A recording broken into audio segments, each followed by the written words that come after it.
Hello, Juice General here. I am here to do another BJJ Cast. Today we are doing the 2010 Pan American Brazilian Jiu-Jitsu Championships. This is a white belt match that I've chosen. It goes for 3 minutes and 55 seconds video, but I believe the video starts about 1 minute into the match. I chose to do a white belt match because I think that it's good for analysis. I think it's better to be able to pick apart a white belt's game, and a lot easier as well to see some more fundamental mistakes, where if you're watching higher level, say purple and up, you can it's more of a it's harder to pick things that are happening. So it's more of a, hey, that technique's wrong, but then they're actually going for a technique that isn't common, or that they have better than other people. So that's why I've chosen to do this white belt match. We have got 2 people in white gis, which makes it awesome for casting this kind of stuff. Our friend here with the black hair and the coloured belt, we're going to be calling him coloured or non-white. And the shorter guy here, we're going to be calling him white or non-coloured. Sorry. So non-white, coloured, white, non-coloured. Both white belts, I'm not sure what weight division this is, but there seems to be a bit of a size difference, so perhaps it could have been absolute. I would say this guy's probably around high 70s to the 85 kilo division would be this guy here. And then white looks probably closer to 60 or 70 kilos. Regardless, we're going to jump straight into it, and hopefully the video plays the whole way through. Right now, straight away we've got straight arms. Very much a white belt thing to have your arms very straight and locked. I'd prefer to see a bit more flowing. They're also tied up straight away, where they could perhaps try to control each other a bit more. What just happened here was a beautiful takedown, but there was a reason it happened. If we watch coloured, look where his head goes. That is a terrible position. If you're ever doing jiu-jitsu, you never want to be here. Short of doing a front flip and maybe like a front flip flying triangle, you're not going to be able to get a technique there. If I was white, I would have moved this transition to the head. No, move this arm to the head, and either sprawled or gone for a guillotine.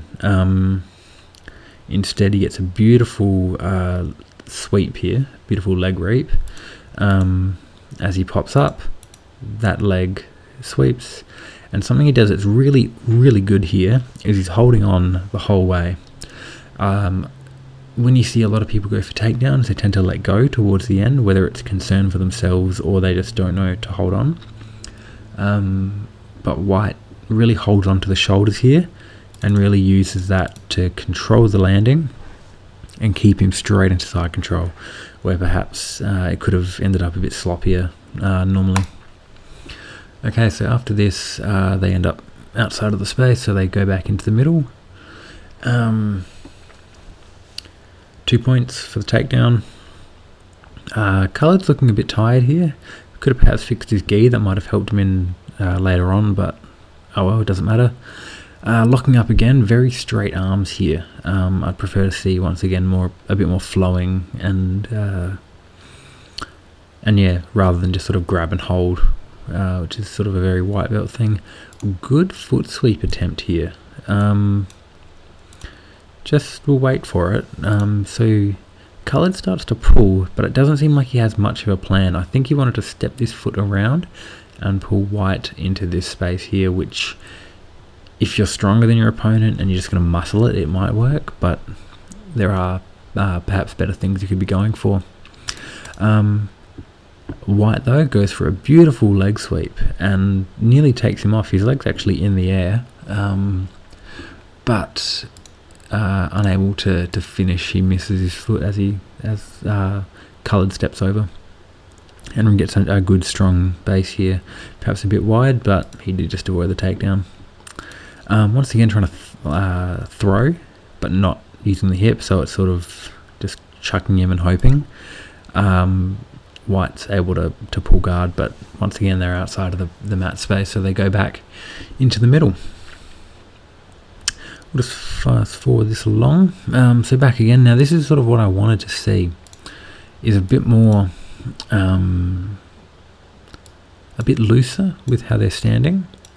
We will get to that takedown in a second, but they're really a lot more looser here. See, neither of them gripped up straight away. They're both sort of sitting there and controlling the space. Now, this takedown was dreadful.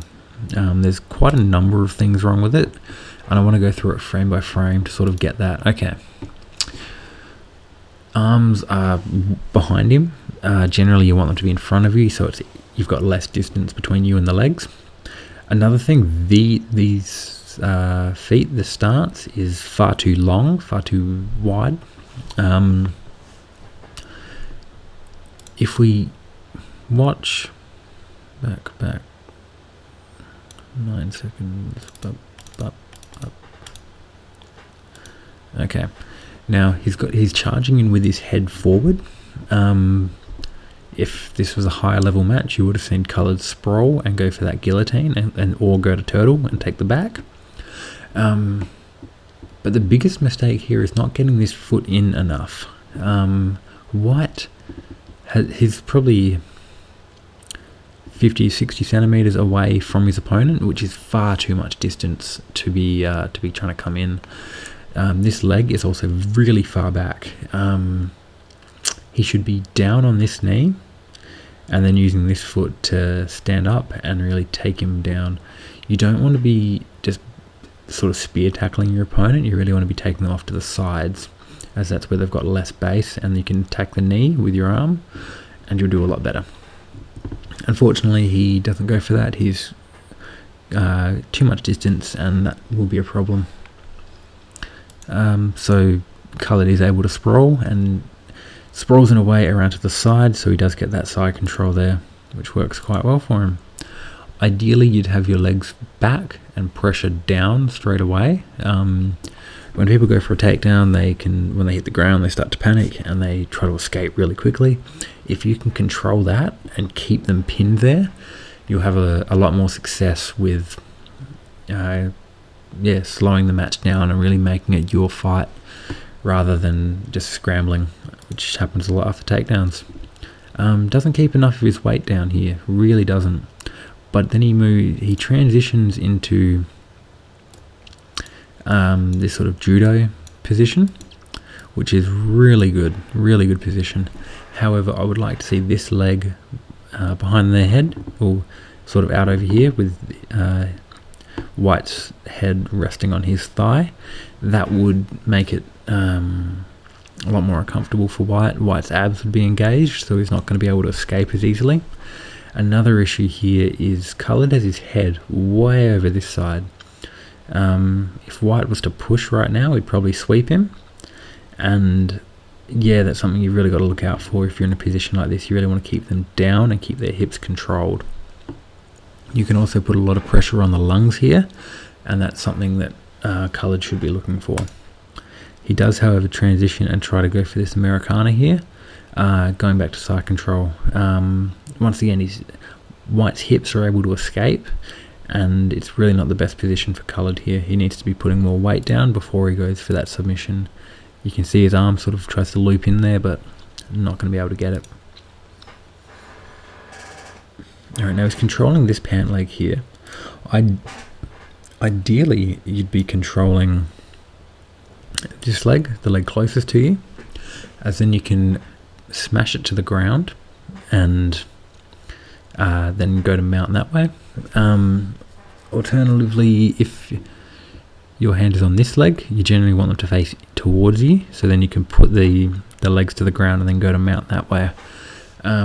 The way he's got it now, it still leaves the closer leg free, and it means that he can defend with that, which it's an avoidable risk, which you shouldn't really be taking. From here, he is controlling it well, but he does need more weight. He needs to shuffle around more than sort of walking around, and yeah, so more weight and controlling the other pant leg. If you can't control the other pant leg, I'd recommend moving that arm up to the lapel and then pushing the lapel into the ground, and keeping him sort of threatened with a choke, perhaps moving to a seat belt and being able to take the back.